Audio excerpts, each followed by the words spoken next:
Welcome to another episode of Progress Always, where it's our intention to help our audience eliminate stress by making themselves a priority and creating alignment. Mike Anders here, and I've got Jason Stauffer with me, the founder of Morozko Forge. And I had the tremendous opportunity via our dear friend, Dr. Sean Drake, to go visit the Morozko facility, get introduced to Jason and your mission, your operation, and the incredible story that led you to our connection. And I really want to revisit that conversation for the sake of our audience. There's a ton of value there, but also I left with so many questions answered and so many questions left to ask. So I want to dive in today and learn more about the Morozko method, how it came to be, and everything that your mission is supporting right now. So first and foremost, Jason, thank you for taking the time, brother. Yeah, thanks for the opportunity for the conversation, and looking forward to sharing whatever insights I can that align with your audience. So you're an Army vet. You did the thing, and upon leaving the uniform, I mean, not to downplay that, I'm a Marine. You get it. And upon leaving the uniform, danced around a little bit in the civilian world. Got the peek behind the curtain as to the big machine that is the healthcare system, and there's a large part of your mission that is in servitude to bettering that, but also there's a lot of self-experimentation as well with regards to cold exposure and the development of the cold plunge. So I'll let you kind of pick where to start the journey, man. I think that all parts have tremendous value. But in terms of, let me just ask this strategic question.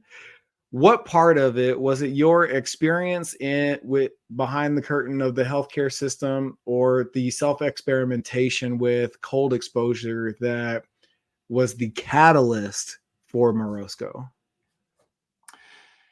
Thanks for the question, and it's interesting because it gets more and more difficult to tell the story, at least in its entirety. Because what 2-3 years ago could have been a 30-minute podcast now could be like a 5-hour podcast. And so the challenge for me is always to pick the arc, right? What is that vein of the story that is going to be the best one to tell? And so the arc that I want to pick right now is, like you said, Army veteran, did 3 years in the Arizona Army National Guard before I switched myself over to active duty for about 3.5 years. I got out in 2005. And I just kind of bartended for a few years, right? I wanted to be the opposite of a soldier. And like, what's the opposite of a soldier? It's a fucking bartender, right? And I think, like a lot of people, and we all have our traumas, right? Whether it's military trauma or just industrial, society trauma. We've all got these traumas we're carrying around with us. And like most people, I feel like I wasn't aware of my own traumas. I wasn't aware of the ways in which I was traumatized. And touching on the military experience, if I got shot, then I would know that I got shot, and that's trauma. If I got something blown up, or I had to blow somebody up or shoot somebody, that's pretty easy to pinpoint. Like, that's a traumatic event. But when your traumas just come from the very formative societies, cultures, whether they're civilian or military, when it's just kind of everything around you that is traumatizing, it's hard to kind of understand that. And it's hard to say, like, I am a traumatized person. And so it's only in retrospect that I can look back on those post-military years, and the bartending and the drinking and the staying up all night and the struggles with relationships, and say, yeah, that was a manifestation of traumas that I was carrying. But that gets into finding my way into college. I didn't get out of the military and go straight to the GI Bill. It took a few years. But going back to school, and blessed that I had earned the privilege of accessing the GI Bill to pay for that school and to help finance me through my college education. That was really beneficial as well, because education is so powerful. How do we learn that we are a traumatized person? How do we learn what trauma is? And certainly the classes I was taking in my engineering degree weren't geared around that. But it started me on a pathway of education, of learning, of exploring, of using my mind to gain new information and new perspective. And so then that gets into after I finished my engineering degree, in my early 30s, and finding that first post college job, because I decided that I didn't want to be an engineer. It turns out I didn't want to be an engineer, and so I didn't even try to go into that field. But what I ended up doing is finding a job in the pharmaceutical industry as a business analyst, and then as a healthcare consultant working with nonprofit hospitals on their pharmaceutical business model to help these hospitals save tons of money on their pharmaceutical spend. And so this is a very short, condensed, initial point of the arc of where I came from the military, through some, deep trauma response, through getting on the pathway of education, through getting into that first job in the healthcare industry, and then continuing my self-education, continuing to read and to educate. Like, what more can I learn? How can I not just apply the math and the analytical skills that I learned in my engineering program in this pharmaceutical business analyst role, but how can I keep learning? How can I keep learning about things? And this led to a very dedicated self education kind of methodology, where I was just reading a ton of books. And so all of this is kind of starting to form around me. I'm getting a sense of the Western industrialized American healthcare industry, and how it really has become almost entirely focused on symptom management, right? And so talking about especially the pharmaceutical products and the way that that patient visits and the doctor's office and the hospital are managed, it's really all about a person shows up with various disease states. It's how can I diagnose these disease states? What are the symptoms of these disease states? And how can I prescribe treatments or pharmaceuticals or procedures to help reduce the suffering of those symptoms?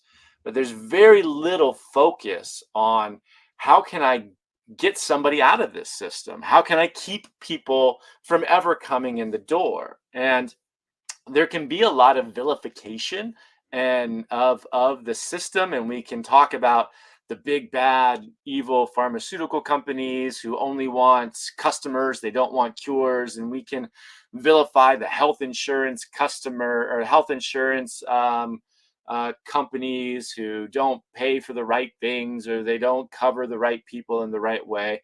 And I always stop at this point of, anytime I tell this story, to say that the observations that lead to these judgments have a lot of accuracy in them. But what I work on myself is, like, I have no space for judgments. I have no space to judge the people who work in these areas.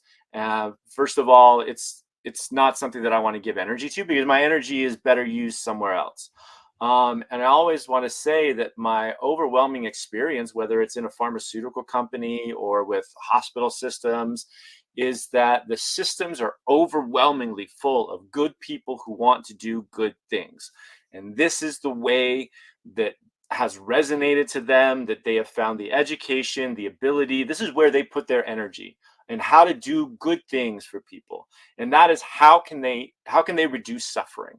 How can they help people feel better? Because we all want people to feel better, right?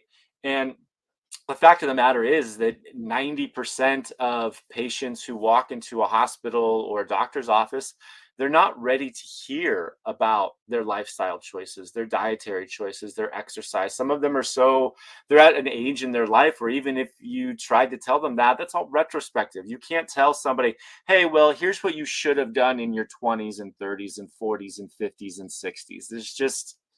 that's not going to be helpful, right?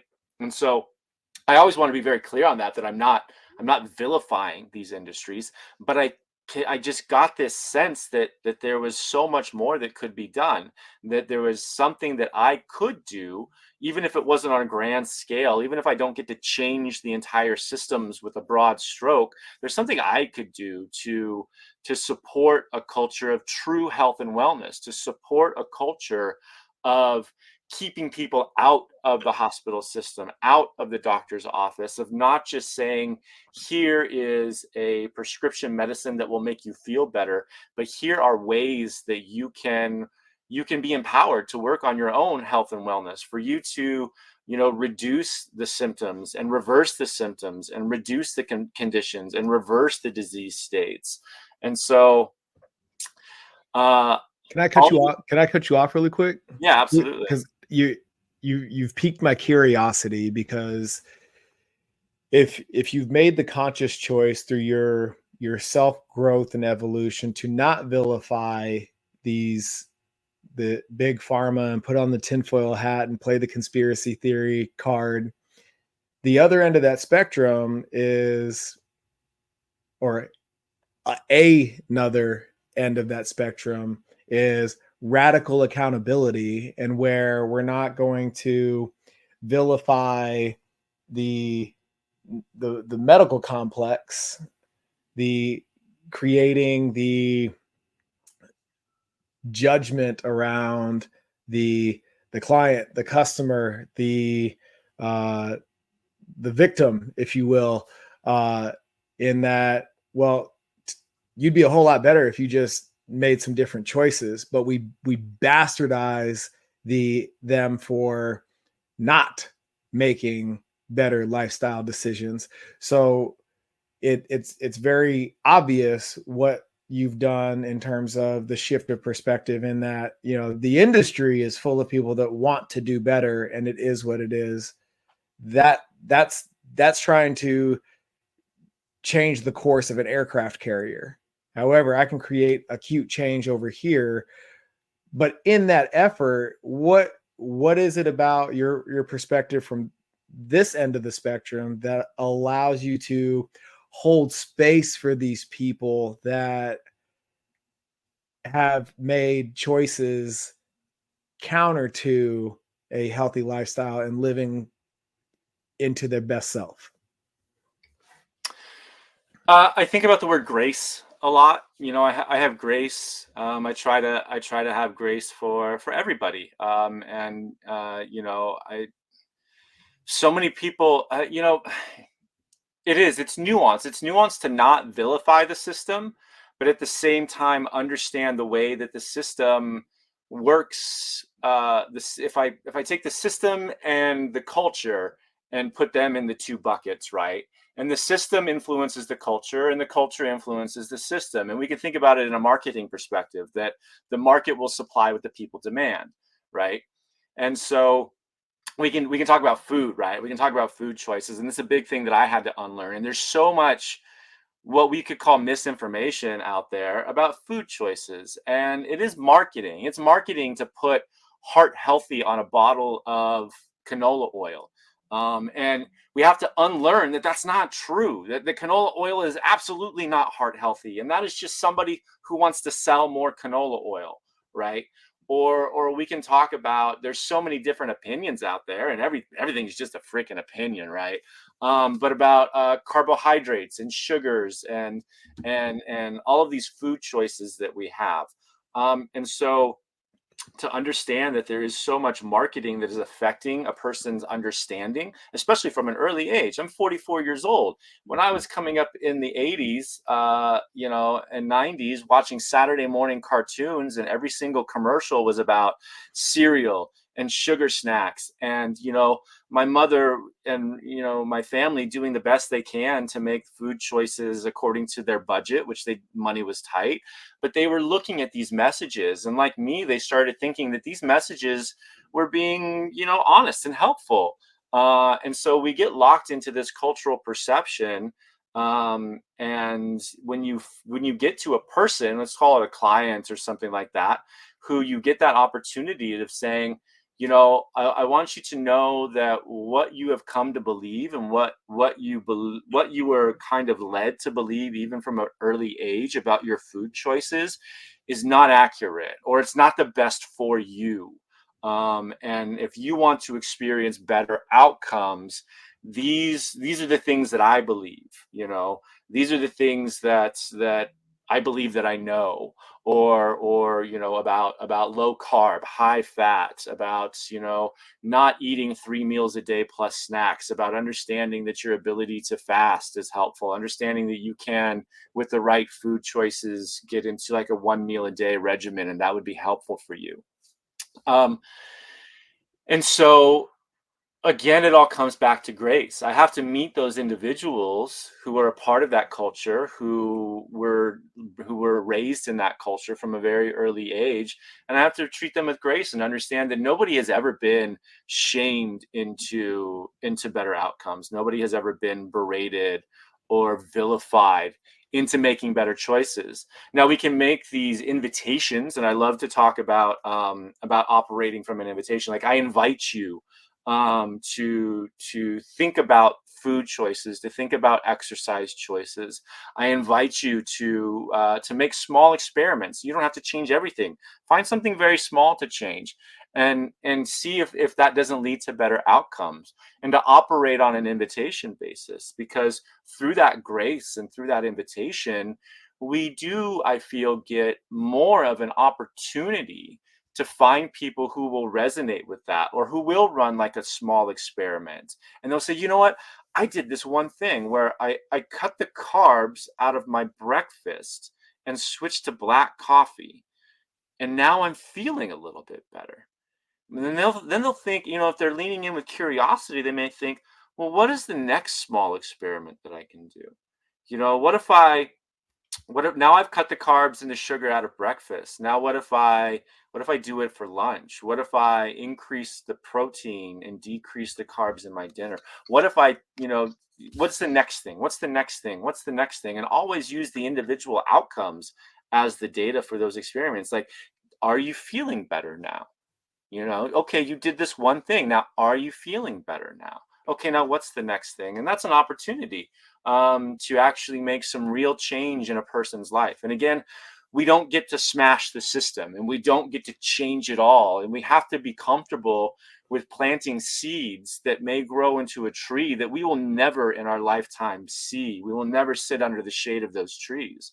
Um, and so that takes effort as well. That takes Yeah. effort to not slip into that, you know, change it all, burn it all, smash it all. This is all wrong. We'll rebuild it, and we'll get to live in the utopia of the perfect system in my lifetime. No, we don't get to do that. We get to hold grace for people, and we get to understand that 80-90% of the people that maybe we make those invitations to will never even make that first experiment. But the Mhm. ones who do, Yep. the ones who do will experience those outcomes, and then they'll turn around and they'll say it to somebody else, and they'll say it to 100 people, and 90 of them it won't matter, but 10 of them it will.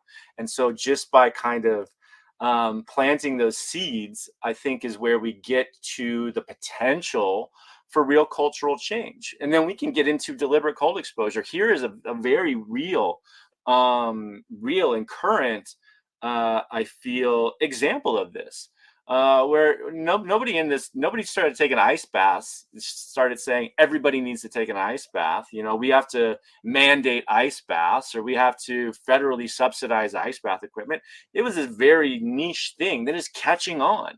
It's catching on, and it's starting to get more and more and more bandwidth in mainstream media. And more people are getting into it. And so this is the power when we just kind of start small and just be released from the outcome. I love that, man. I love that. And I I applaud you for it. And I love the invitation approach, because as we assist people in their own personal growth journey, let me know if this is your experience. So I want to compare some notes. As you create this exposure and people start running these micro experiments and start to achieve these impactful and small wins and quick wins, the first step in acknowledging your own growth path is you want everybody to jump in that boat with you. And you run the risk of becoming what I like to call a self-help asshole. It's like, hey, I'm making these changes. You need to make these changes too. These things are benefiting me. I'm conquering my demons. This is the path for you. And you become a dictator, right? And now the message is convoluted, and you thought you were inviting people, you're now repelling people. That's in the way that we've done things. That's what we've experienced in our clients as they start their growth journey and begin that referral process and whatnot through next level. And we have to hey, pump the brakes, just be, and create that invitation and create curiosity around, hey, something's different. I don't know quite what, but what are you doing? And now we can have a conversation where you can extend that invitation and those barriers come down. But the way you were doing it before is that's a quick, fast way. I don't want anything to do with that. Have you experienced anything close to that in the delivery of the Morozko method and the impact that you're having on people most immediately, and have to coach them through that invitation process? I would say yes, and I want to be clear that the Morozko method, the guidance part of Morozko Forge, that's the birth of my co-founder and partner Adrian, and so the deep conversations about that I do invite you to discuss with her. Sweet. But one of the things that's coming up for me right now is people will experience the deliberate cold exposure. They'll experience a workshop with Adrian or meditations that she has put out on YouTube or whatever, and they're experiencing those benefits. And we get this question every once in a while. They'll be like, "How do I make somebody take an ice bath? How do I?" They're like, because they're experiencing like that was amazing. I feel better, and my cousin, my mom, my sister, my friend, they should really do this. How do I make them do it? And we're like, you don't.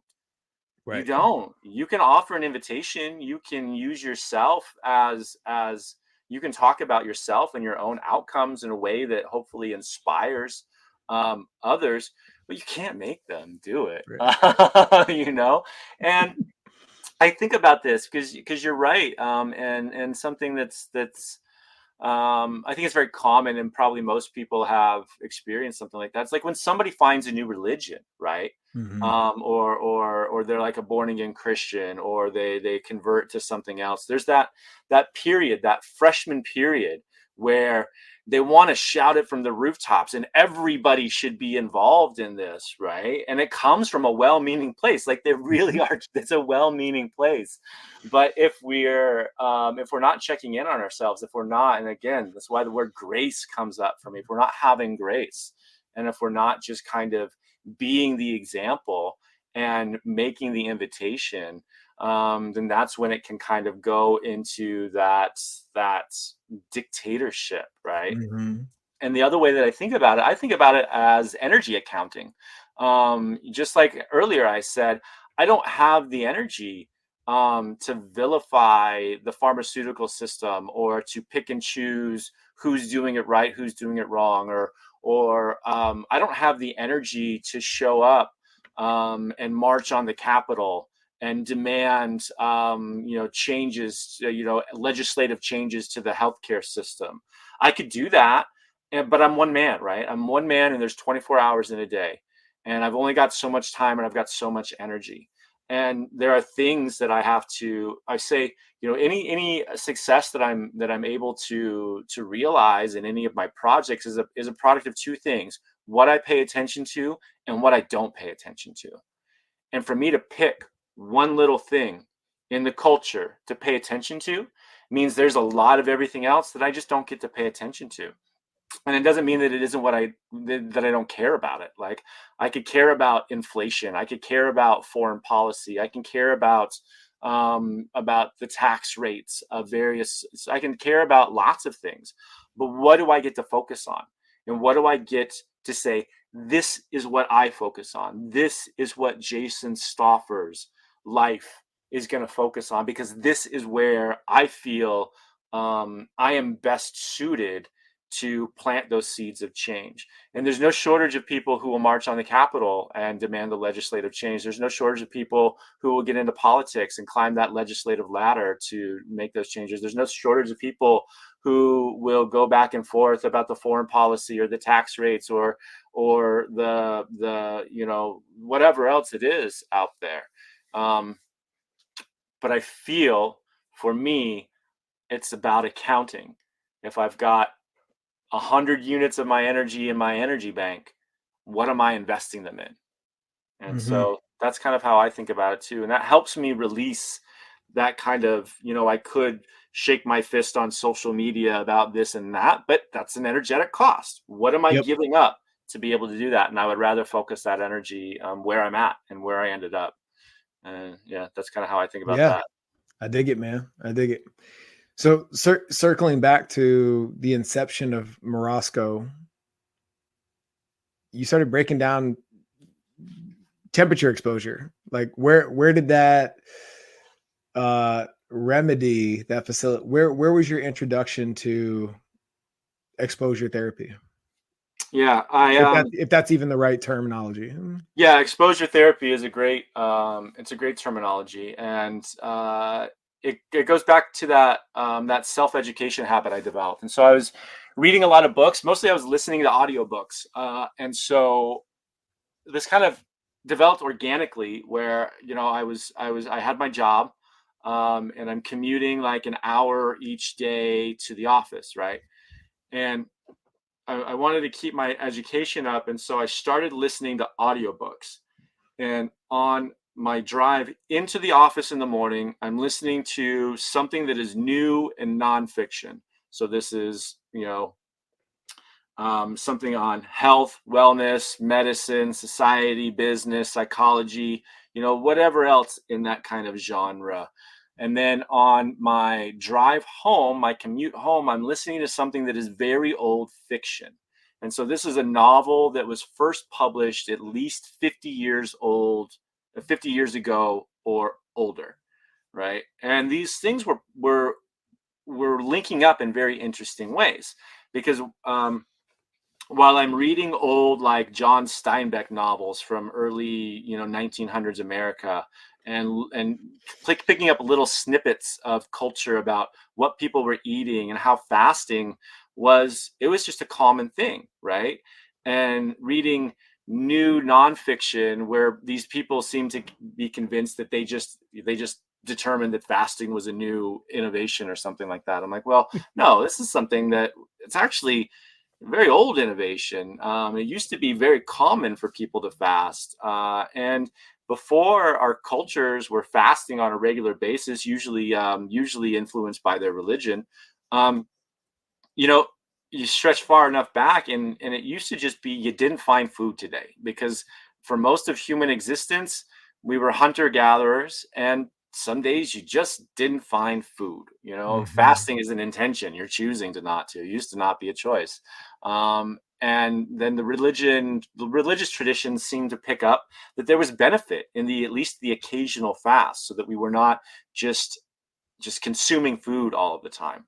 And then the industrial revolution happens, and after the agricultural revolution happens, and so there's this long line of agriculture happens, and it goes on for a few thousand years, and then the industrial revolution happens, and now we're able to factory process food, and all of a sudden we are just overflowing with food, right? Food abundance. And here comes the marketing and the food pyramid of you should be eating 3 square meals a day plus snacks in between, mostly grains.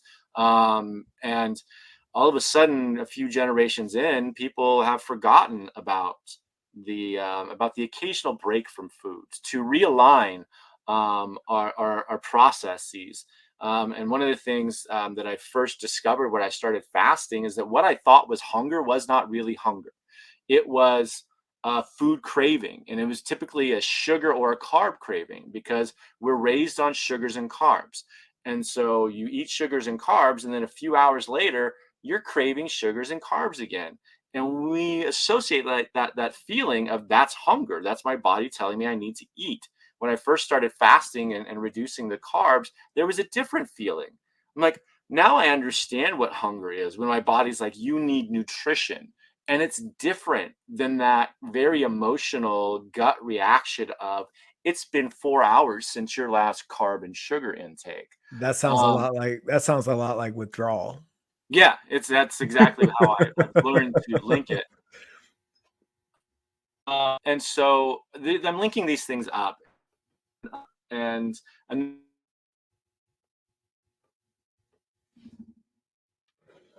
there. Yep, I got you. All right. Another thing that's linking up for me is environmental exposure, and realizing like we used to have to be. Let me.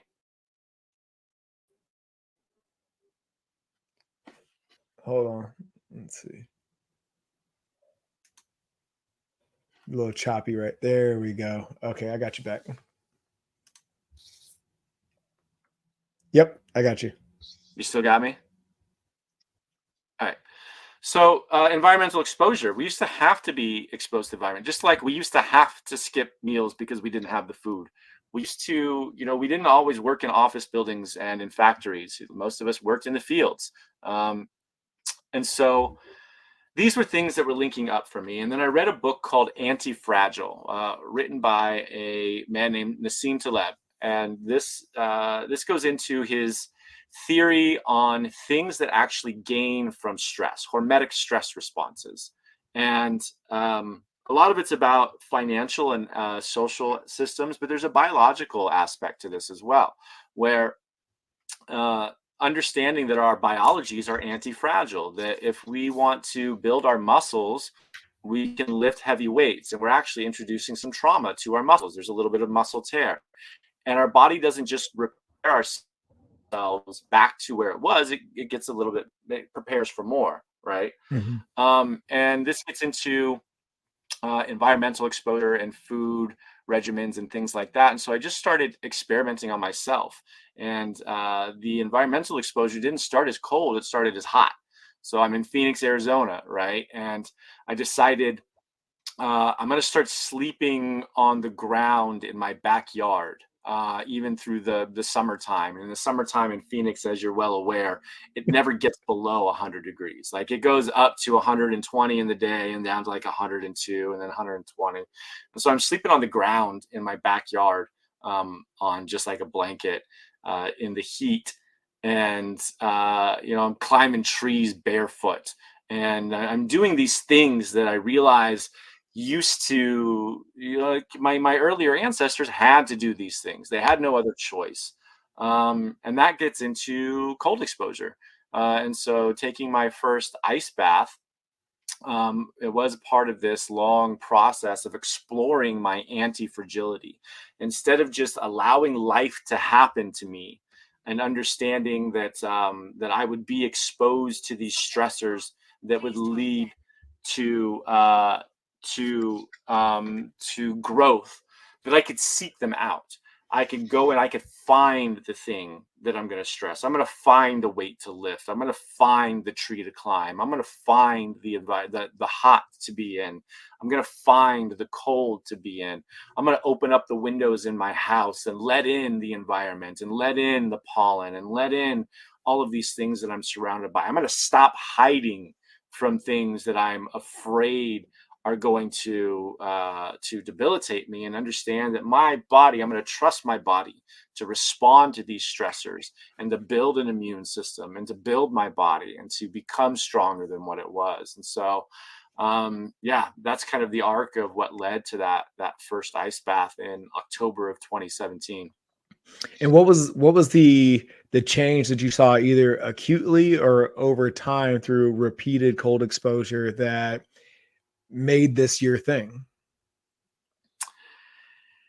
That first ice bath was pretty transformative, and I didn't have the information, and I didn't have any of the science or any of the understanding of what it was or could be doing on my systems. All I know is, like, I got into an ice bath, and it was this intense experience. of panic, of discomfort, and then if 30, 45 seconds in of calm, of like, okay, like all of a sudden there's this calming rush. And I got out, and I don't know how long that ice bath lasted. Maybe it was a minute, maybe it was a minute and a half, I don't know. But I got out, and I just felt that my systems had been reset, like rebooted, like everything was dropped off and then coming back online in a much more present way. And I just needed to be able to do more of that. I just wanted to be able to do more of that. And so I just started, doing that, on a weekly basis, and with friends and now business partners. We got it into this, and it was just a self feeling. It was like, I feel better. I feel like I'm getting better. I feel like I'm getting stronger. Any sort of data gathering or studying didn't come until a little bit after that, where my one business partner, Tom, who's a research professor at Arizona State University, he started getting into scientific literature and connecting dots that way. And yeah, just feeling better, just looking like I looked better in the mirror. And then getting into eventually taking like testosterone tests and understanding that my testosterone is going up. I'm 44, and you can look at pictures of me 5, 8 years ago, I seem to be aging in reverse in a little ways. My hairline is better, my beard is fuller, the T levels in my blood results are going up.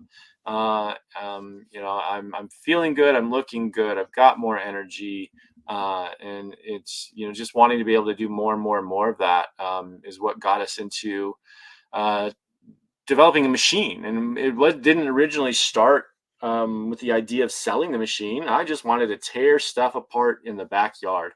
And I wanted to stop going to the store once a week for 300 pounds of ice.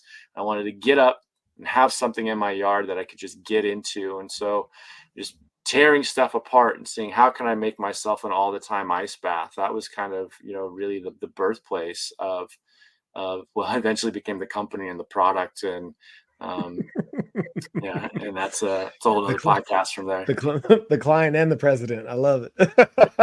Yeah, and so we weren't serial entrepreneurs looking for a gap in the market. We were people who were solving our own problem. We were doing cold exposure, and we wanted to be able to do cold exposure more often. We looked online. I'm like, maybe I can buy something. Maybe somebody out there has a machine.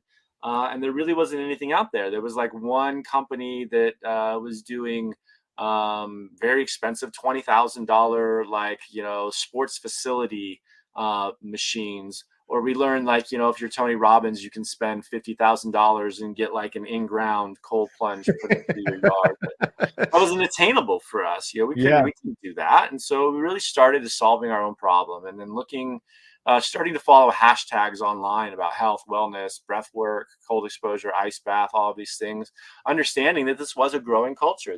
There were lots of people out there who were looking to solve this problem the same way. Say, in between the bags of ice in the machine, there was a period of time where I was making my own ice blocks. I was taking empty salsa tubs from Costco and empty pretzel containers from Costco and cutting them in half and like filling them up with water and stacking them in a freezer so I can make my own ice blocks. And it was like 20 hours of labor a week. And all I was doing was still saving myself that one trip to the store. And we were following hashtags online, and I kept seeing people using the same salsa tubs. They're like, look, I'm making ice blocks now. I'm like, we're solving a problem that other people are trying to solve. And so that was kind of like, well, let's figure out how to start a company. Let's figure out how to make a product. Let's figure out how to build a backyard workshop. And it's been a wild ride ever since. So let me ask you this, because if I may, I'm going to add the ultimate question is, what's the difference? Okay. Because I can remember back in my playing days, there'd be 3, 4, 200 plus pound dudes in a giant horse trough with just pounds and pounds and pounds and pounds of ice. After practice and you just sit in there for as long as you could take it, as a therapeutic modality. Has it evolved? Is it different? What's the difference between the that application and what we're talking about doing with Morozko. Yes, and we hear this a lot because we get current and former athletes through a guided ice bath session with the Morosco method. Which was And absolutely amazing, by the way. I really like your facilitation was absolutely phenomenal. It was thank you, fantastic. thank you. I appreciate that.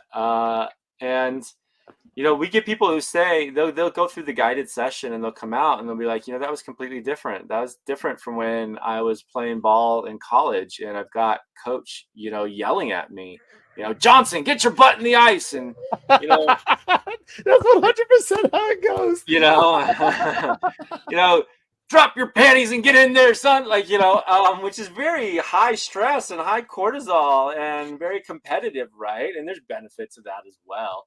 Um, and of course there's physiological benefit, you know, the anti, you know, the sports recovery benefit you're getting from that. But what we find, and again this will go into, you know, the birth of the guided methodology that Adrian can go into. But when we can help guide somebody through what is an uncomfortable process, it's still an uncomfortable process for me. People think that, you know, we must love the cold and we must love the ice bath. No, it's years and years later, it's always going to be uncomfortable. When we can guide somebody through that with mindfulness and with intention, whether they're somebody who's just working on like reversal of a disease condition, or they're an athlete who's working on sports recovery, or you're just trying to optimize your mental performance or whatever it is. When we can guide somebody through that and teach them that you can be calm, you can choose your response to this stimulus.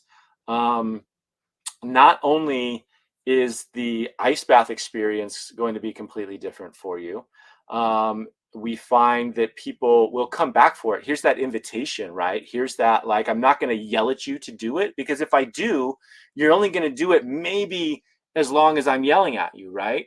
We see that a lot. People are like, you know, I took ice baths in college because coach yelled at me to do it. I'm like, well, did you keep doing ice baths after you left college, after coach no longer had that you know, that ability to drive you through that? No. And we've even heard from people who are resistant to taking an ice bath because coach yelled at them to do it in college. We've heard that. We've heard like, no, that's a traumatic event for me because I remember being in college and like having to do it, and I can't do that. And so this gets back into that invitation process and that having grace for the individual. And what we find is, so people they'll come back and they'll do it again. And they'll come back for the guidance again. They'll turn to the online meditations. And so now they're getting into this practice. Their adherence is better. They're sharing it with others, because did any of those athletes who got yelled at in college ball go to their friends and be like, you got to take this ice bath, man. You got to get somebody to yell at you to get an ice bath. I'm telling you, right? I mean, maybe some guys did, but that's not something that you hear, right? Because they're not sharing that medicine. When we guide somebody through it, they'll share that medicine with others. They'll make those invitations to others. And so we find that, which will gain them more physiological benefits.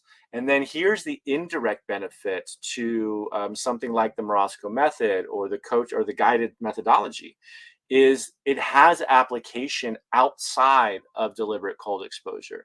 Because once you start navigating that space between the stimulus and the response, and you start understanding and experiencing your ability to choose your response in an uncomfortable situation, now you can say, well, wait a minute. If I can be calm and meditative sitting in freezing water, what other places in my life can I choose my response? Can I be calm and meditative in an uncomfortable relationship conversation? Can I be calm and meditative in a work conversation, an uncomfortable work conversation, a conversation with my boss, or in, you know, interpersonal relationships with my coworkers? Can I be sitting in traffic and late for an appointment and all of a sudden realize, hey, wait a minute, I don't have to be angry here. I don't have to punch my steering wheel. I don't have to jack up my cortisol levels. I can choose to just kind of accept, well, you know, I can sit in the ice in meditation. I can sit in traffic in meditation.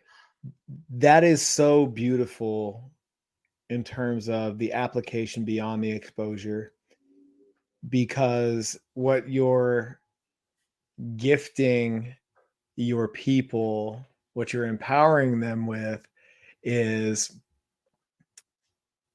the gift of comparison. You're creating this feedback loop of if then statements. If I can handle that, then I can handle this. What is this stimulus compared to the ice bath? What is this this hurricane that I'm creating in my mind that is really raindrops in real life compared to the ice bath?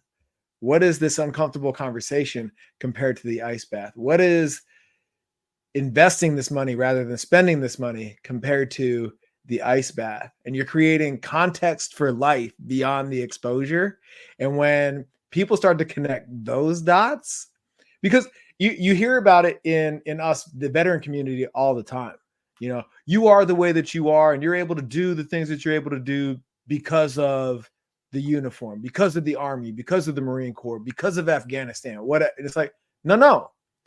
I just have something to compare my current. I have a previous stress to compare my current stress to.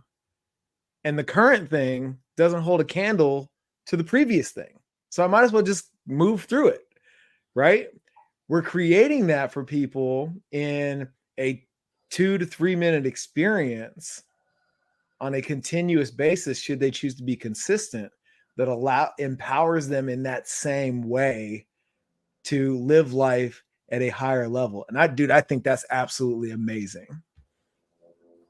Thank you. Yeah. And that's a good comment on the veteran experience, because we do see that a lot. And I think that gets into,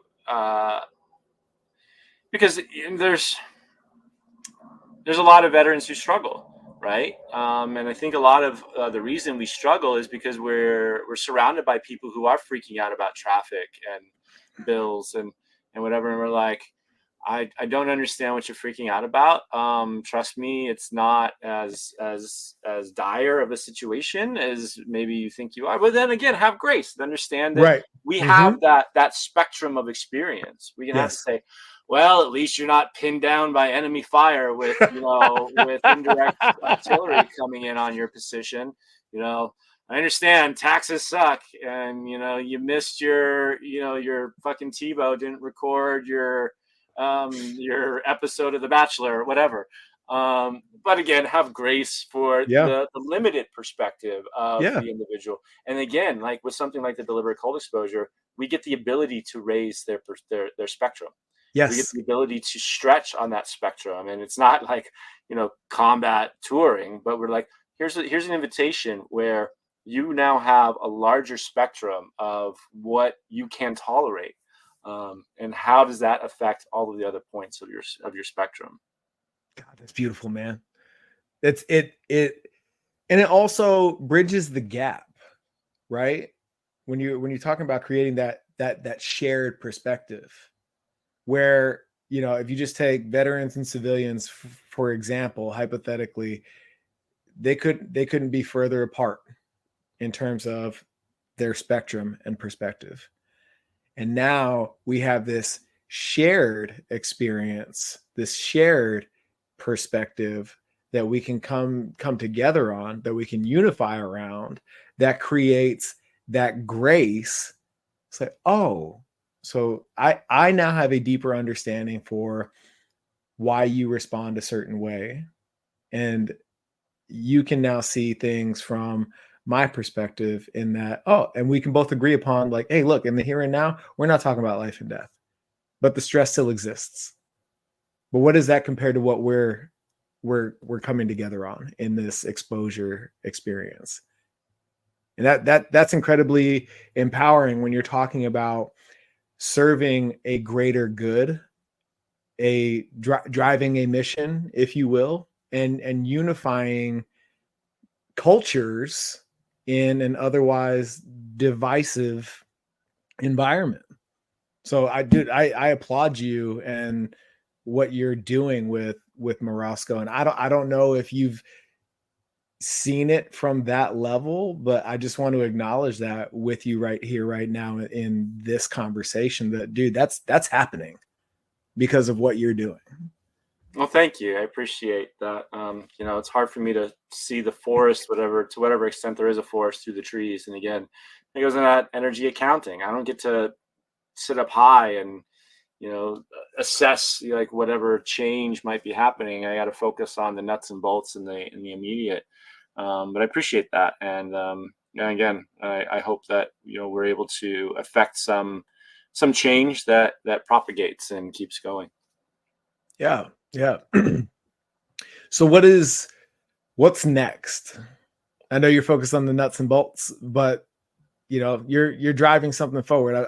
I've seen the board in the office. There's an initiative, right?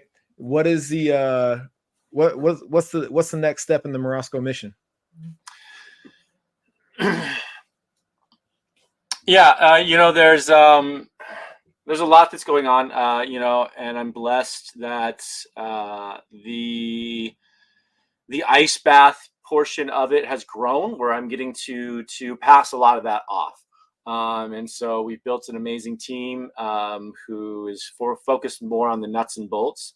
And that allows us the creative capacity, and allows me the creative capacity to think about what are the other projects, what are the next things that I want to, as I regain some energy back into my energy bank, where's that investment that I want to make? And so the Morozko company is looking towards, more product development. How can we make a better product? How can we make different products that serve different customers? And we're very focused on the science. It's one thing that separates us from a lot of, because we're certainly not the only kids in the sandbox anymore. And I love seeing that. I love seeing that the culture is growing to offer different products and different price points and serve different demographics and cold exposure. But one of the things that has and will always set us apart, I feel, is our dedication towards the science, for not just the what, not just the machine, but the why. Like, what is this working on? What are the actual physiological benefits of this practice? And what I want to get into is what are the other things that we can support with things that are not necessarily cold exposure, but are still in that realm of human health and optimization. And so that can get into nutrition, or supplements, or other programs, things like that. And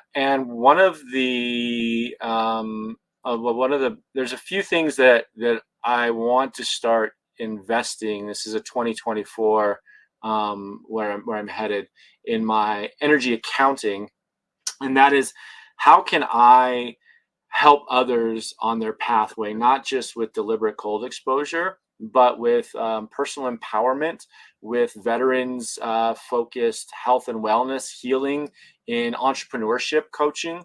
So how can I impart whatever I've learned through this process of starting a company and growing a company?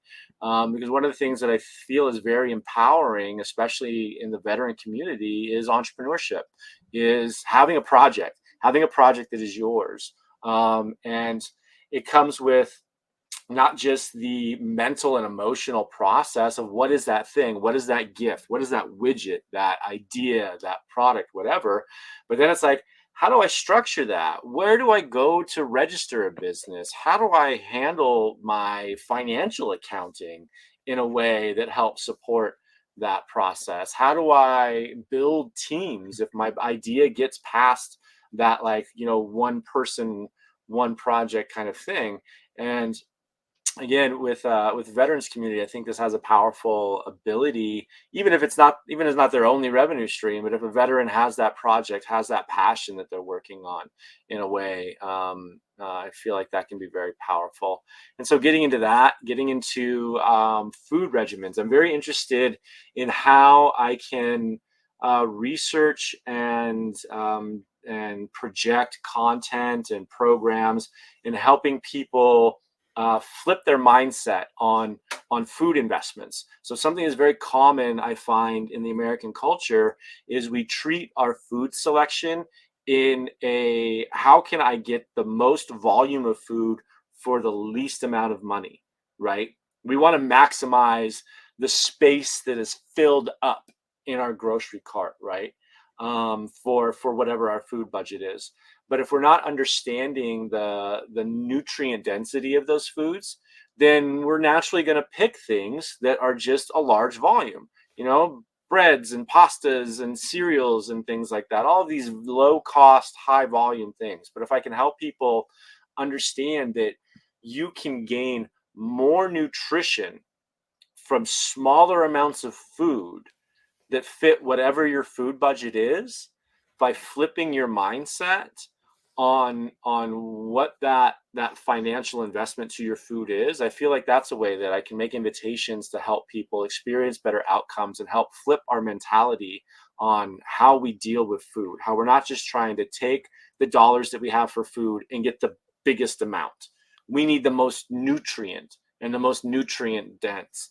And I tell people I'm not a Puritan about anything, right? I'll eat some junk food every once in a while, and I never want to project something that I'm not. But the other day, like once a quarter, I'll hit up a drive-through and I'll get a greasy cheeseburger and fries, right? Every once in a while. And I did this a couple weeks ago, and I'm like, man, that was $15 that I spent in that drive-through, and I'm like, that's like I can take that $15 and I can get a ribeye steak and vegetables that I cook myself.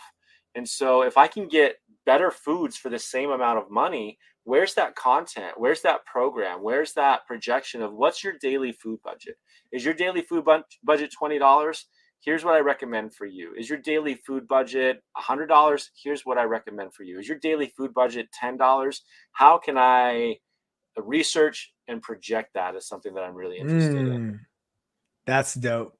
That's dope. That I love that, man. I love that. And what I'm really excited about is that you've grown the company to a place where you can start to explore those thought experiments. That's really powerful. That's a really powerful place to be on the business end of things. And it's a true testament to never mind the X's and O's of P&Ls and profit and loss statements and all that kind of good stuff, but just having the bandwidth to just entertain an idea that isn't putting out the fires of the day-to-day is a massive step forward in the evolution of the entrepreneur. So again, dude, just absolutely amazing. And I'm looking forward to continuing this relationship between you and I, Morozko and Next Level, and really using both those platforms as a catalyst for these initiatives. Now, for the Next Level audience, where can our tribe, our team go support what you're building and what your curriculum? Get exposed to cold exposure. How can they support that? Yeah, so definitely follow us on social media. Instagram is our biggest one. My Instagram is at the bottom of the screen at Jason_Morozko. And then the company follow at MorozkoForge.com. You can go to our website, MorozkoForge.com, and subscribe because we put out a lot of content that's not just about deliberate cold exposure and ice baths. It's about about mitochondria and testosterone and relationships and things like that. So there's a lot of content that we're building out there that is not just about the ice baths. And I definitely, I invite people to take an ice bath. I invite people to look for an opportunity, and there's so many opportunities popping up with events and retail spaces. And if you're not, I don't recommend. This is something that's interesting. I don't recommend buying my product if you're not ready, because every once in a while we get somebody's like, I'm thinking about buying your product, but I've never taken an ice bath. I'm like, you should get into this first. And you can take a cold shower, dump ice in your bathtub, find some natural cold depending on where you're at. But definitely I invite people to make that first experiment and see if you don't experience better outcomes. And if you get into this, that's when those products, I keep thinking of like it's that treadmill that sits in the back room of the house, and now it's just got clothes hanging on it and a stack of mail because it just, for whatever reason, it didn't take. So find an opportunity to make that first experiment and see where it leads you. And when you're ready, we will be there. And we're always here to answer questions. And we're always here to answer questions of the how and the why. And we're always there to offer the what when you're ready to make that equipment investment. I can appreciate that, man. And thank you so much for the value, the perspective, and the vulnerability of your story. I'm grateful Oh, for my you. pleasure. Grateful for it, man. Thank you. Thank you. I'm honored. For everybody out there, the Next Level team, the Progress Always audience, when you're ready to have that conversation to create alignment in your life, click the link in the show notes and let's have that conversation, because we want nothing more than to facilitate progress always. And that comes in 3 parts: keeping the promises you make to yourself, doing hard things, and making yourself proud. And that creates the evolution. So until next time, guys, progress always.